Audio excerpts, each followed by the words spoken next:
है कोस के बारे में, ठीक है। तो जैसे मैंने आपको पता होगा कि रात मैंने एक वीडियो पोस्ट की थी जिसमें मैंने आपको बताया था कि आपके एग्ज़ाम से रिलेटेड आपको कौन कौन से डेरिवेशन पढ़ने हैं। अगर मतलब आपने अभी पढ़ना स्टार्ट करा है और आप चाहते हैं कि आप एक भी लॉन्ग ना छोड़ के आएँ तो बहुत है, वो सफिशेंट है, आप उन्हीं को पढ़िए, उन्हीं में से आपको सारे क्वेश्चन मिल जाएंगे। और अगर कोई क्वेश्चन अजीब सा आता भी है तो मतलब वो अथवा में निकल जाएगा, तो डरने की कोई ज़रूरत नहीं है। और फिर उसमें जो डेरिवेशन मैंने आपको बताए थे उनमें फिर मैंने बोला भी था कि अगर किसी को कोई सा भी डेरिवेशन नहीं आता है तो आप कमेंट सेक्शन में कमेंट कर दीजिएगा, हम आपको उसका डेरिवेशन भी सिखा देंगे, ठीक है। तो उसी में से एक कमेंट आया था कि हाँ भाई आपको करानी है, गॉस पेपर में करानी है, तो वही मैं पढ़ाऊँगी आपको, ठीक है।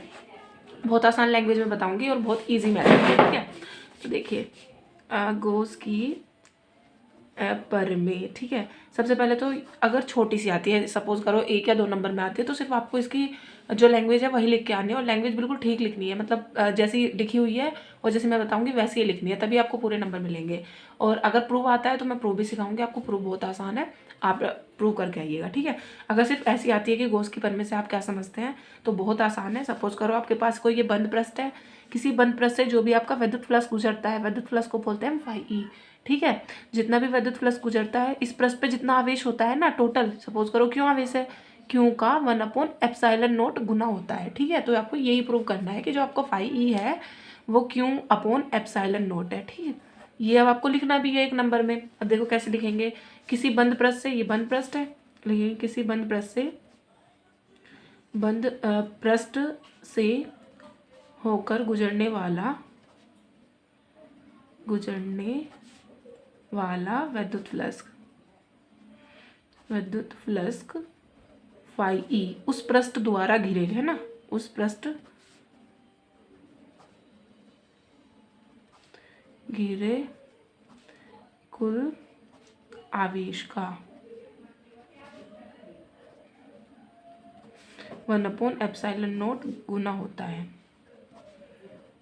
ये सिर्फ आपको तब लिखनी है जब 2 या 1 नंबर में आए, ठीक है। और फिर इसके बाद में लिखना है कि आपने फाई प्रूव किया है, क्यों अपॉन एप्सिलॉन नॉट गुना होता है, ठीक है। ये अब आपको ये प्रूव करें, अगर डेरिवेशन, ये तो बात हुई डेफिनेशन की, ओके। अब सपोज करो प्रूव करना है आपको, तो प्रूव कैसे करेंगे, देखो इसका प्रूफ देख लो, प्रूफ आसान है, ठीक है। सपोज करते हैं हमारे पास ये क्या है, बंद पृष्ठ है, बंद पृष्ठ के अंदर यहाँ पे कोई पॉइंट है ओ, इससे आर डिस्टेंस पे आपको कोई पॉइंट है पी है, ये यहाँ पे आपको निकालना है विद्युत क्षेत्र की तीव्रता निकालनी है, यहाँ पे आपको ई, ठीक है।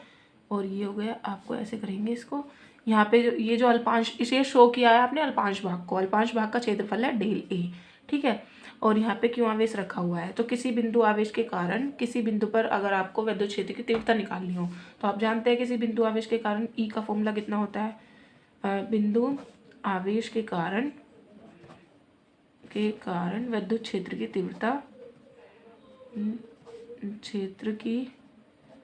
तीव्रता आपकी होती है E = 1/4πε0 q upon are square, ये होता है आपका फॉर्मूला, ठीक है। अब आपको फाई निकालना है, यानी प्रूव करना है phi = Q upon epsilon naught, तो आपको फाई का फॉर्मूला भी प्रूव लगाना होगा ना, तो हम अल्पांश भाग के लिए ले रहे हैं इसलिए डेल फाई ई लिखेंगे, फॉर्मूला होता है E.del A कोस थीटा, ठीक है। वैसे E vector dot A vector होता है, पर जब आप वेक्टर हटाते हैं तो E.del A कोस थीटा आता है, ठीक है। तो ये फॉर्मूला लेना है, ये वाली वैल्यू उठा के यहाँ रखनी है, ठीक है। डेल फाई ऐसे रहेगा, ये 1/4πε0 क्यू अपॉन आर स्क्वायर, ये हो जाएगा del A Q upon seat, ये तो मैंने लिख दिया सॉरी, ये कोस थीटा है यहाँ पे, कोस थीटा, ओके। अब ये अल्पांश भाग के लिए था, अगर आपको पूरे के लिए निकालना तो दोनों ओर इंटीग्रेशन करेंगे, लिखेंगे दोनों ओर समाकलन करने पर अगर किसी को राइटिंग का कोई इशू हो तो प्लीज़ बता दीजिएगा, मेरी मतलब ऐसी राइटिंग है और ऊपर से गला ख़राब है और सिचुएशन मतलब ऐसी है, बुखार सा हो रहा है, तो ऐसे ही बनेगा, फिर बता देना अगर कोई हो तो। ऐसे तो नहीं आएगा, समझ में आ रहा होगा सब कुछ, है ना। कोस थीटा, अब देखो इंटीग्रेशन से डिफरेंशिएशन कैंसिल हो जाता है, यहाँ बचेगा फाई ई, यहाँ पर आप 1/4πε0 को बाहर लिख दीजिएगा, यहाँ बचेगा क्यों del A cos theta upon are square. Actually आपको ये क्यों भी बाहर ही लिखना था, तो इसको यहाँ लिखिए, ये हट जाएगा, ठीक है।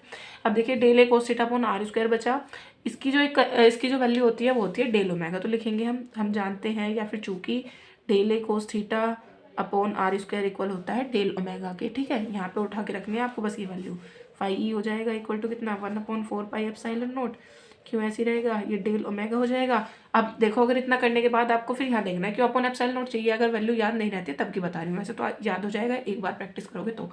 ये क्यू अपॉन एप्सिलॉन नॉट चाहिए, क्यू अपॉन एप्सिलॉन नॉट तब बचेगा जब इसकी ये 4 पाई हटेगा यहाँ से, तो इसकी जगह आप 4 पाई रख दीजिए। तो रखेंगे डेल ओमेगा इक्वल रख देंगे 4 पाई के, इक्वेशन बचेगी Q E equal to 1/4 pi epsilon naught Q into 4 pi. 4 pi से 4 पाई कट जाएगा, पाई का जो आंसर आएगा वो बचेगा क्यू अपॉन एप्सिलॉन नॉट। यही आपको प्रूव करना था। देखिए कितना आसान था। अगर फिर भी किसी को अभी भी कुछ भी समझ में ना आया हो या फिर कहीं से डाउट लगता हो या फिर किसी और भी डेरिवेशन में कोई डाउट हो तो बता देना, मैं करा दूंगी। ठीक है, bye bye, thanks for watching. Share भी कर देना और इसको, ठीक है, बाय।